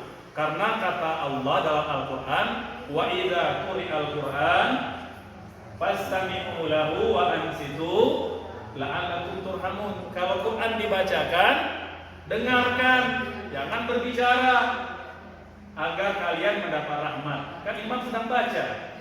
Bagaimana makmum baca juga? Nah, itu ulama berbeda pendapat. Kata Imam Syafi'i tetap wajib baca Al-Fatihah walaupun makmum. Cuma bedanya jangan baca ketika imam baca.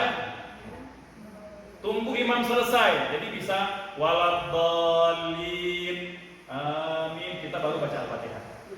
Itu cara pertama. Atau cara kedua, ayat per ayat. Jadi ketika imam baca ayat pertama, delay kan ada jeda sebelum imam baca ayat kedua. Nah, ketika imam belum baca ayat kedua, itulah kita baca ayat yang pertama. Jadi alhamdulillahirabbil alamin. Kita baca alhamdulillahirabbil alamin. Jadi ayat per ayat. Jangan baca bersama dengan imam dan jangan baca mendahului imam. Nggak boleh. Kecuali kalau imamnya sholat zuhur, kan nggak terdengar bacaannya. Nah, kita boleh baca lebih dulu, karena nggak terdengar, ya. Bentar Bapak Ibu ya.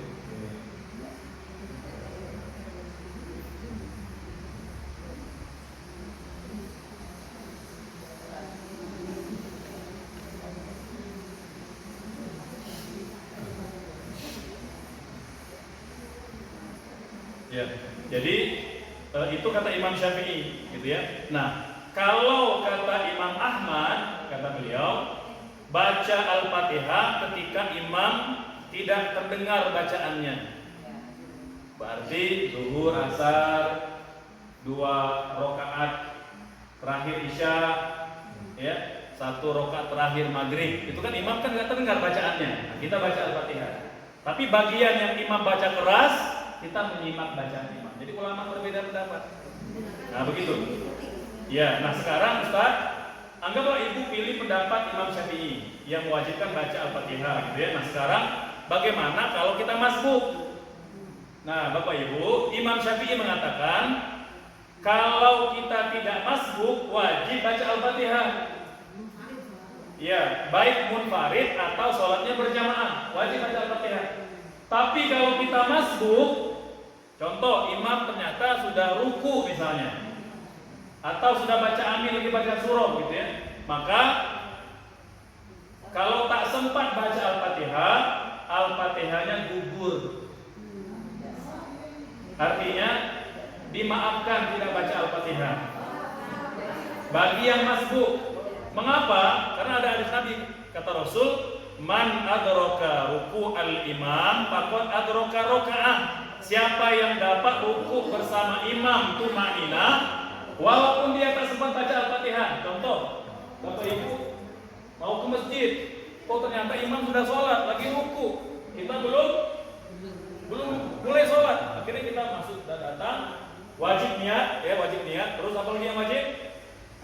Takbiratul ihram. Jangan tiba-tiba datang masuk ruku, nggak sah sholatnya. Harus takbiratul ihram. Jadi setelah dia dalam hati, kita masuk Allahu Akbar, langsung ikut ruku.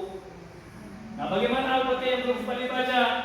Nah, berdasarkan hadis tadi kata Nabi dikecualikan, jadi gugur, tidak wajib. Jadi yang wajib kalau ibu dari awal ikut, nggak baca Al-Fatihah, kata Imam Syafi'i batal sholatnya, wajib diulang. Nah, begitu. Nah, tapi kalau untuk masbuk boleh, kalaupun yang penting dia sempat ruku bersama imam. Ada cerita lucu Bapak Ibu, ini hadis sahih bukan garang ya. Jadi hadis sahih kata Imam Al-Bukhari, dulu ada sahabat Nabi sangat istiqomah menjaga sholat berjamaah bersama Nabi. Dia nggak mau ketinggalan sholat berjamaah. Pokoknya selama Nabi masih hidup, saya nggak mau ketinggalan jamaah bersama Nabi. Nah, suatu hari Bapak Ibu, dia terlambat sholatnya. Orang sudah mulai sholat, bahkan sudah ruku. Ya, dia masih jauh nih. Jadi dulu itu Masjid Nabawi tidak punya jendela, Bapak Ibu, nggak punya pintu, cuma punya atap saja. Jadi dari kejauhan sudah kelihatan orang sedang apa. Dari kejauhan sahabat Nabi ini melihat Nabi sudah ruku. Masih jauh, mungkin sekitar beberapa puluh meter gitu ya. Nah, dia berpikir, kalau saya jalan gitu ya, saya pasti ketinggalan jamaah, pasti tidak sempat ruku bersama dengan Nabi. Akhirnya masbuk 1 rakaat. Dia nggak mau, Bapak Ibu. Apa yang dia lakukan? Dia ruku di luar masjid. Nabi ruku, dia ruku. Setelah lihat kan Allahu Akbar, langsung ruku. Dan dia berjalan. Ini hadisnya sahih Bapak Ibu. Dalam hadis Bukhari, dia jalan sampai masuk ke dalam shaf. Akhirnya dia pun i'tidal bersama dengan Nabi, sami Allahu liman hamidah. Tapi pengen jaganya gitu ya. Kemudian begitu selesai, ada yang mengadu, ya Rasulullah, fulan ruku di luar masjid, nggak sah sholatnya, gitu ya. Kata sahabat tadi, kata Nabi enggak, sholatnya sah, tapi tolong jangan diulang barangkali.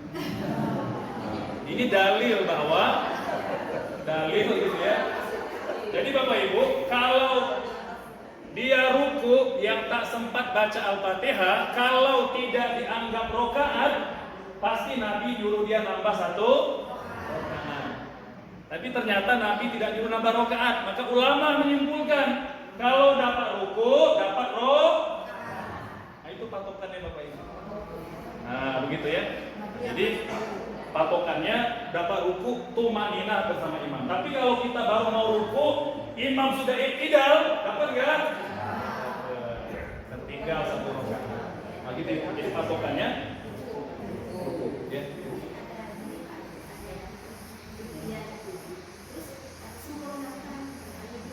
Ya. Betul. Jadi Bapak Ibu sekalian, sempurnakan itu kalau memang dia tidak mendapat rakaat.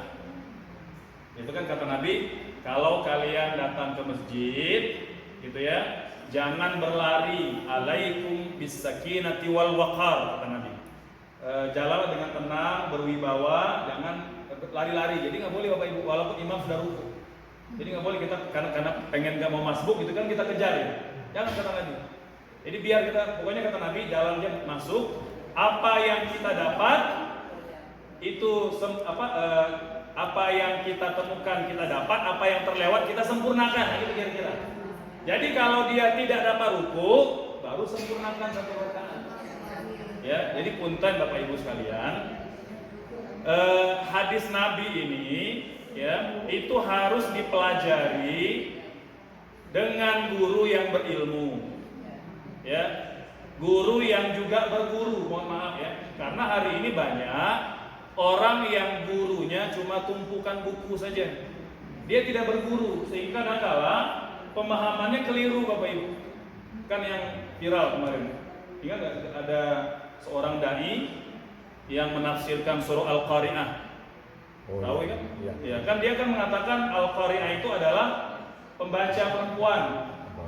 Sementara kan Qari'ah versi para ulama adalah hari kiamat. Katanya ulama salah. Kan katanya Qari itu pembaca laki-laki, kalau Qari'ah pembaca perempuan. Ini gara-gara tidak ngaji tajwid, tidak bisa bedakan mana ain mana hamzah. Kan begitu. Kalau Al-Qari'ah iya pembaca perempuan, tapi kalau Al-Qari'ah itu hari kiamat. Nah, itu bahaya kalau tidak berguru. Ya. Dulu sama Bapak Ibu ya, ada juga dai terkenal juga, tapi sudah ditegur juga oleh MUI. Jadi ketika dia membuat statement begini, haram kencing berdiri, karena Nabi tak pernah kencing berdiri. Masjid yang menyediakan fasilitas kencing berdiri, kontraktor yang bangun, tukang yang bangun, donatur yang nyumbang ikut berdosa katanya. Ini ada kencing berdiri kan? Berarti semua jamaah Bumi Prima berdosa. Ya, dia mengutip hadis Nabi dari Ibunda Aisyah, Nabi tak pernah kencing berdiri. Sahih hadisnya. Tapi gara-gara dia tidak berguru, dia tidak tahu ternyata bab kencing berdiri itu banyak hadis yang lain. Contoh ada hadis yang sahih, hadis Huzaifah. Huzaifah ini tim penulis wahyu. Jadi stafnya Zaid bin Thabit. Ya, jadi kalau turun wahyu dia nulis Quran itu ya, menyalin di kulit kambing atau kulit unta. Jadi kata Huzaifah, aku pernah bepergian bersama Nabi. Dalam suatu perjalanan, aku melihat dengan mata kepalaku sendiri Nabi kencing berdiri di belakang kendaraannya. Hadisnya sahih. Bapak Ibu, siapa yang berani mengatakan Huzaifah pendusta misalnya? Beliau orang soleh, diakui kesolehannya oleh para ulama. Lalu Ustaz, bagaimana cara ulama mengharmonikan itu biar tidak kontradiksi ini? Hadis Ibunda Aisyah mengatakan Nabi tak pernah kencing berdiri, kata Huzaifah Nabi kencing berdiri. Kata ulama, Ibunda Aisyah melihat itu kalau Nabi di rumah. Nabi di rumah selalu jongkok kencingnya. Tapi kalau di perjalanan kan gak tiap hari Ibunda Aisyah ikut Nabi gitu. Betul, boleh jadi Nabi ketika berangkat, waktu Huzaifah berangkat, beliau tidak ikut dan tidak tahu ternyata boleh jadi ada kondisi yang membuat Nabi tak bisa kencing jongkok. Bahaya makanya kalau belajarnya cuma dari buku saja. Dia tidak berguru. Enaknya kalau kita nyantri Bapak Ibu, itu ulama kiai sudah menjelaskan. Nah, bab kencing itu nih beberapa hadisnya. Jadi sudah tersaji. Daripada kita beli buku di Gramedia, baca satu hadis, langsung mengeluarkan hukum. Bapak Ibu, Apa hukumnya mengharamkan yang halal, Bapak Ibu? Kan kalau menghalalkan yang haram berdosa. Kalau sebaliknya sama, dosa besar, Bapak Ibu. Haramkan yang Allah halalkan itu dosa besar, sama dengan syirik. Karena bab halal mengharamkan itu siapa? Domain siapa, Bapak Ibu? Itu domainnya Allah, bukan manusia. Nabi itu cuma menyampaikan kehendak Allah. Nah, coba kalau yang tadi yang udah ceramah kemana-mana mengatakan jamaah yang punya masjid ada kencing berdirinya semua berdosa. Subhanallah. Itu bahayanya, Bapak Ibu. Ya, maka tadi saya katakan terkait dengan bab tentang sholat gitu ya. Memang kadang-kala kita lihat di masyarakat banyak yang tidak punya ilmu berbicara, Bapak Ibu. Itu di antara fitnah akhir zaman. Makanya Nabi berpesan, ini penting Bapak Ibu ya. Kata Nabi apa? Man abta bi ghairi ilmin la'anathu malaikatus sama'i wal ardi. Barang siapa berfatwa tanpa ilmu, dilaknat oleh seluruh malaikat di langit dan malaikat di bumi. Subhanallah. Ya, dulu Bapak Ibu juga ada cerita sahabat Nabi habis perang, kepalanya ada bekas kena pedang, terluka. Malam itu dia mimpi basah. Dia datang ke masjid, mau nanya, kan sahabat Nabi kan jumlahnya 127.000 orang. Tidak semuanya ulama, Bapak Ibu. Ada ulama, ada petani, ada nelayan, begitu macam-macam. Nah, yang sahabat yang terluka yang mimpi basah itu datang ke masjid mau sholat subuh. Dia mau nanya, saya terluka kepalanya, tadi malam saya mimpi basah, kira-kira boleh nggak saya tayamum? Nah, ada orang yang tak berilmu jawab, nggak boleh, kamu kan bisa pakai air, wajib mandi, Bapak Ibu. Maka mandilah sahabat Nabi tadi, ini hadisnya sahih. Dia mandi dan takdirnya dia meninggal dunia. Iyalah, lagi musim Madinah itu kalau musim dingin itu ekstrim, Bapak Ibu. Bisa -1, -2, itu dingin sekali. Dia mandi dalam suasana belum ada pemanas waktu itu. Bayangkan, maka meninggal dunia. Berita dia meninggal sampai ke telinga Nabi. Nabi marah luar biasa. Kata Nabi, qataluh, mereka telah membunuh saudaranya. Qatalahumullah, semoga Allah juga membunuh mereka. Nabi marah. Kata Nabi, ala sa'ru idza lam ya'lamu, kenapa tak bertanya kalau tidak tahu? Padahal dalam kondisi itu kata Nabi, yakfihi ayyatayammam, cukup dia itu gara-gara orang jahil tapi berfatwa dalam bab ilmu. Jadi nggak boleh, Bapak Ibu. Ya, jadi saya karena Allah takdirkan, Allah titipkan ada ilmu gitu ya. Jadi menekuni ilmu fikih. Jadi cukup banyak berkutat tiap hari dan kita juga punya lembaga syariah consulting. Jadi menerima konsultasi syariah itu setiap hari itu bisa puluhan, Bapak Ibu. Berbagai macam persoalan itu tidak kita jawab langsung. Kita kaji dulu, kita baca dulu, kita diskusikan dulu. Bapak Ibu, Imam Malik. Siapa Imam Malik? Kenal nggak? Kenal Bapak Ibu? Ada yang kenal nggak? Imam Malik itu gurunya Imam Syafi'i. Kalau muridnya pinter seperti Imam Syafi'i itu gimana gurunya? Dan Imam Syafi'i mengakui pinternya gurunya. Kata beliau, iza zukiral hadits fa Malikun najm. Kalau disebut ilmu hadis, Imam Malik itu bintangnya. Enggak ada orang yang lebih alim dibanding Imam Malik. Bapak Ibu, Imam Malik itu mufti Madinah. Setiap hari ada tidak kurang 30 pertanyaan masuk ke beliau. Dari 30 paling banyak cuma 5 pertanyaan yang beliau jawab. Selebihnya kata beliau saya belum tahu ilmunya. Imam Malik, Bapak. Guru besarnya ilmu hadis itu serendah hati itu ketika berbicara ilmu. Ini kita nih nggak jelas siapa gurunya gitu ya. Entah belajar di mana, nyantri di mana, pesantren di mana gitu ya. Udah tanya politik dia paling pintar. Tanya fikih dia paling jago gitu. Pokoknya semua tahu gitu. Ini bahaya, Bapak Ibu. Gitu, ya. Itu ada juga tuh yang suka nampil di YouTube dan di TikTok itu, ya. Dia komentar semua hal gitu. Itu bahaya, Bapak Ibu. Bukti orang bodoh itu kalau dia berkomentar pada semua perkara, tanda dia orang bodoh. Nah, jadi seorang profesor sekalipun dia tetap hanya menguasai bidang ilmu yang dia ketahui. Bapak Ibu kalau sakit gigi datang ke dokter atau datang ke ustaz? Kira-kira kalau ustaz yang nangin giginya percaya apa tidak? Nggak percaya. Jadi untuk urusan penyakit aja kita akan tanya kepada pakarnya. Dalam agama juga begitu, nggak boleh main-main Bapak Ibu. Masa nanya agama ke artis?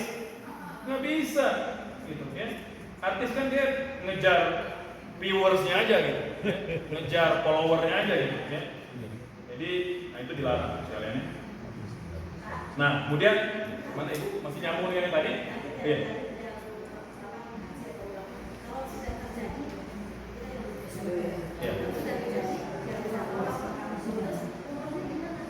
Iya, kalau memang sejak awal dia haid, nyampe dia haid, udah artinya dia ibadah yang lain ya. Atau tadi bisa beli tadi obat tadi. Oh dia sudah haid, tapi dia tawaf juga gitu. Oh nggak tawaf? Oh, ya nggak apa-apa kalau sudah berlalu. Oh iya, insya Allah Bapak Ibu, orang berniat terus dapat halangan, dapat pahala nggak? Dapat pahala nggak? Dapat itu. Kan kata Nabi innamal a'malu binniyat. Niat hari ini saya mau sedekah 1 miliar, nggak jadi. Dapat pahala nggak? Dapat pahala. Yang penting benar niatnya. Ya. Jangan mau ngacangin malaikat, nggak bisa. Kalau niatnya benar nggak jadi, tetap dapat pahala. Bahkan Bapak Ibu pada hadis Bukhari ya, kata Nabi, "Idza safaral mar'u aw marida kutiba mithla ma ya'malu muqiman sahihan." Kalau ada orang sakit atau yang safar, dia udah biasa tahajud, biasa syuruk, biasa duha, biasa saum sunnah, tapi seminggu dia sakit, terbaring di rumah sakit, nggak tahajud, nggak syuruk, nggak duha, nggak tilawah, pahalanya tetap dapat. Subhanallah. Karena dia udah biasa melakukannya dan sudah berniat, saya pengen tiap hari tahajud, sudah dapat pahalanya Bapak Ibu. Maka sama, kalau sudah niat umrohnya, maka sudah dapat pahalanya. Nah, tinggal kalau memang sudah terlanjur dia masuk ke mikot nih. Contoh kan kalau kita berangkat dari Madinah, di mana mikotnya? Di Biat Ali atau Zulhulaifah. Kan kita mikot situ tuh. Mobil baru jalan separuh perjalanan, yang sebelum mau tawaf kita haid. Berarti kan tidak boleh tawaf. Nah itu namanya nanti kalau sudah bersih, umroh qadha namanya. Karena sudah terlanjur niat. Nah tapi kalau kita memang sejak sebelum turun di Madinah sudah haid, ya tidak perlu qadha. Karena memang belum berniat. Tapi sudah ada azam dalam hati. Orang yang sudah berazam untuk ibadah umroh sudah tertulis pahalanya. Sudah pahalanya. Nah begitu ya. Nah, kemudian bagaimana awal puasa yang berbeda? Bapak Ibu, perbedaan awal puasa ini baru atau sudah lama? Pernah nggak terjadi pada masa Nabi? Pernah, Bapak Ibu. Pernah. Dulu Nabi pernah bertemu dengan sahabat di Madinah, waktu itu hilal belum kelihatan. Ada sahabat datang, kata beliau saya dari Syam. Hilal sudah terlihat di Syam. Kata Nabi kita puasa. Nah gitu. Ya, jadi sudah ada perbedaan karena memang zona waktu berbeda Bapak Ibu.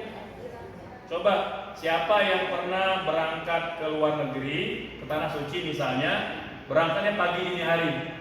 Ada yang pernah nggak? Jam 1, jam 2. Di mana sholat subuhnya? Di pesawat. Jam berapa nyampenya? Nyampe subuh lagi.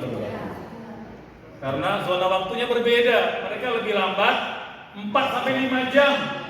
Udah subuh di pesawat, nyampe di Mekah subuh lagi. Itu gimana subuhnya? Ya sudah kalau kita kerjakan lagi sunnah. Karena zona waktu berbeda. Jangankan luar negeri, di Indonesia aja 3 zona waktu. Wit dengan wita. Barat, tengah, dan timur. Udah beda 3 zona waktu. Luas Indonesia itu. Bayangkan kalau luar negeri begitu. Jadi memang wajar kalau ada perbedaan. Nah, sekarang pertanyaannya, kenapa kita berbeda enggak di luar negeri, Bapak Ibu? Di luar negeri itu pemerintah memberlakukan tidak boleh ada waktu puasa yang diumumkan selain pemerintah. Nah, begitu.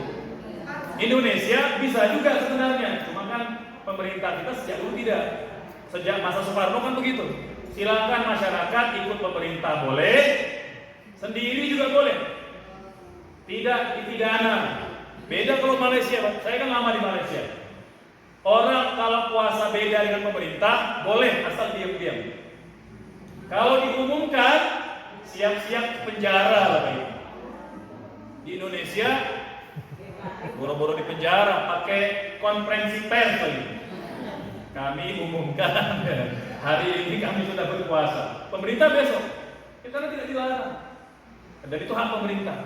Nah, jadi kalau memang belum diwajibkan ya kita ikut, boleh ikut pemerintah, boleh ikut ormas, karena masalah. Walaupun kata para ulama, kalau ada perbedaan lebih afdal dalam bab penetapan awal Ramadan, Idul Fitri dan awal Syawal itu, misalnya itu ikut pemerintah, itu lebih afdal.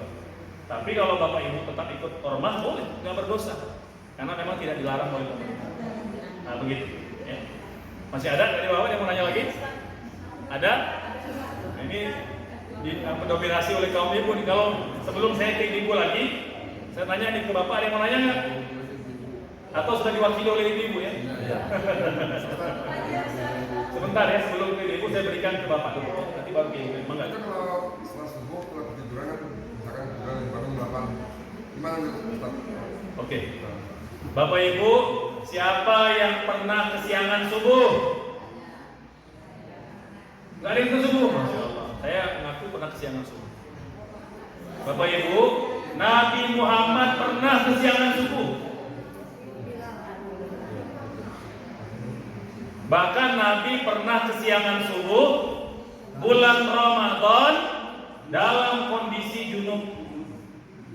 Beliau pernah malamnya bersama istri, kemudian tidur, terlewat subuhnya, beliau bangun ketika matahari terbit. Beliau segera mandi, mengqadha sholat subuh dan melanjutkan puasa Ramadan. Itu hadis yang sahih Bapak Ibu sekalian.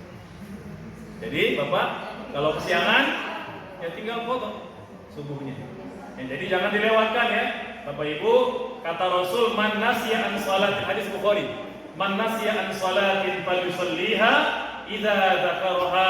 Barang siapa lalai tertinggal sholat, sholatlah ketika dia sadar dan ingat. Nah, gitu. Jadi kalau sudah tertidur nggak sengaja, ya kita jalan. Sekalian dengan qoblanya Pak. Boleh. Jangan dipisah kalau qobla subuh harus dilakukan itu. Iya, karena tadi kan sunnah muakkadah. Nah gitu ya. Nabi Bapak Ibu, kalaupun tertinggal, jangankan yang fardu, sunnah muakkadah aja dikodok. Nabi pernah tertinggal zuhur, asar, maghrib, isya, 4 sholat berturut-turut ketika perang Khandaq. Lagi perang, orang perang. Jadi nggak bisa sholat. Nabi marah itu.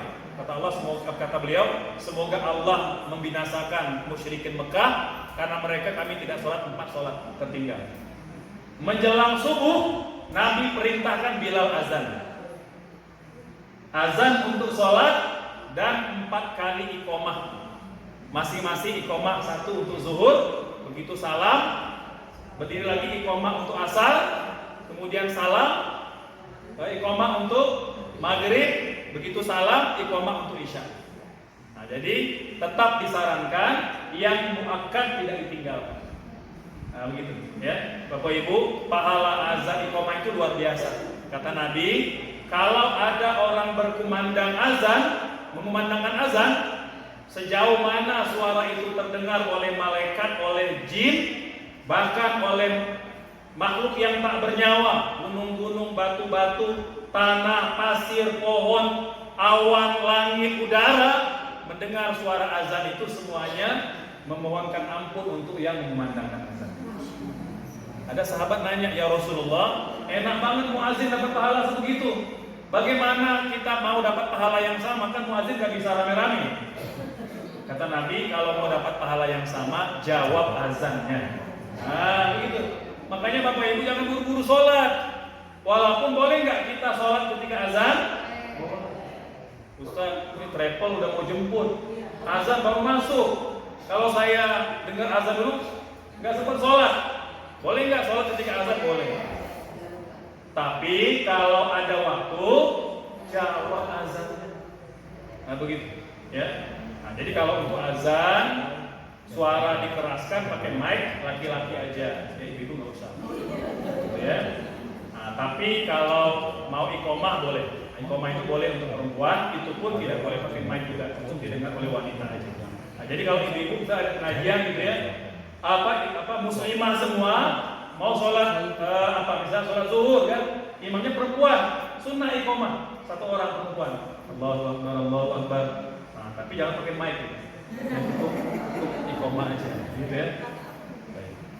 Ya. Gitu ya Pak ya, semoga jelas. Ya. Tadi sebelum yang depan tadi karena yang acung dulu yang di belakang ya, ada satu tadi ada yang belakang ya. Dua, oh tidak ya, baik. Maka ibu, ya nanti baru ke depan. Maka ibu ya.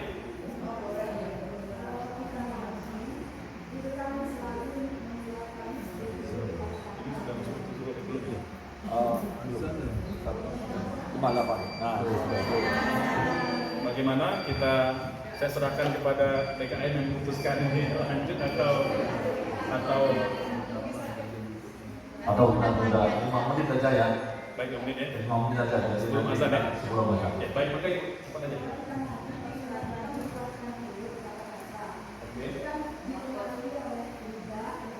Ya, ya.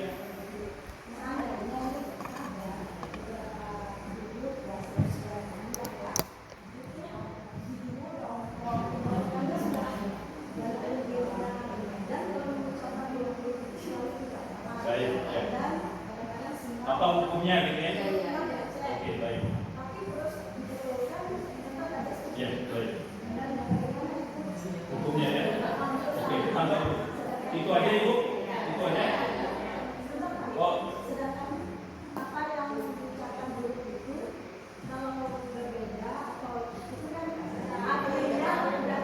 Ya, baik.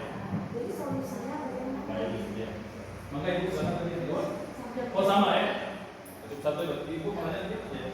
Satu aja Ustaz.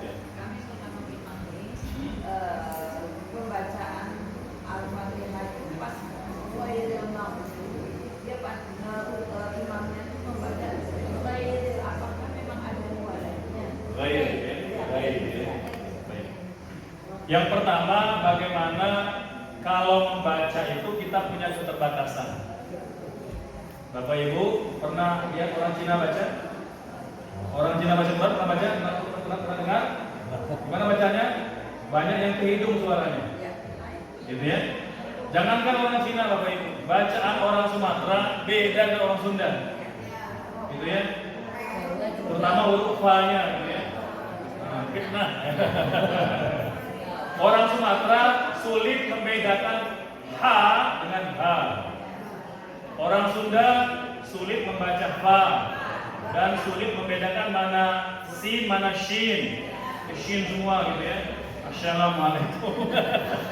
Begitu gitu ya.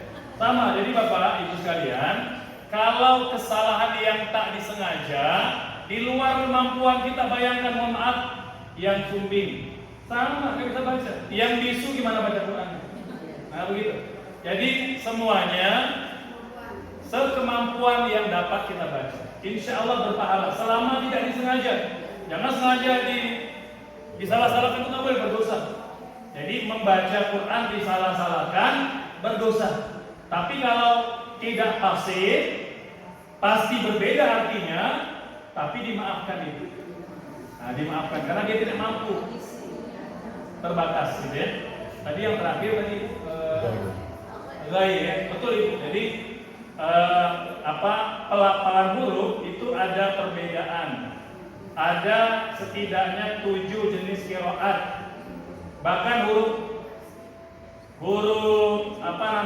shin itu ada cara pelafalan yang berbeda-beda. Misalnya rame kan kemarin ketika Habib Umar gitu ya, kan beliau bacanya apa? Ihdinas siratal mustaqim. Rame dunia persilatan membicarakan. Oh salah, masa ulama salah bacanya, rame yang menghujat beliau. Itu ulama nggak benar, ulama sufi kata. Ini orang mulut memang belum di sekolahin mulutnya gitu ya. Jadi Bapak Ibu, ihdinas siratal itu yang kita baca itu dengan cara baca Hafs an Asim sa. Kalau qiraat lain itu bacanya za. Ihdinas siratal mustaqim. Jadi jangan merasa paling tahu, paling pintar. Hati-hati. Nah begitu. Maka sama dengan rai. Ada perbedaan qiraat yang berbeda-beda. Cuma Bapak Ibu, saya pesankan kalau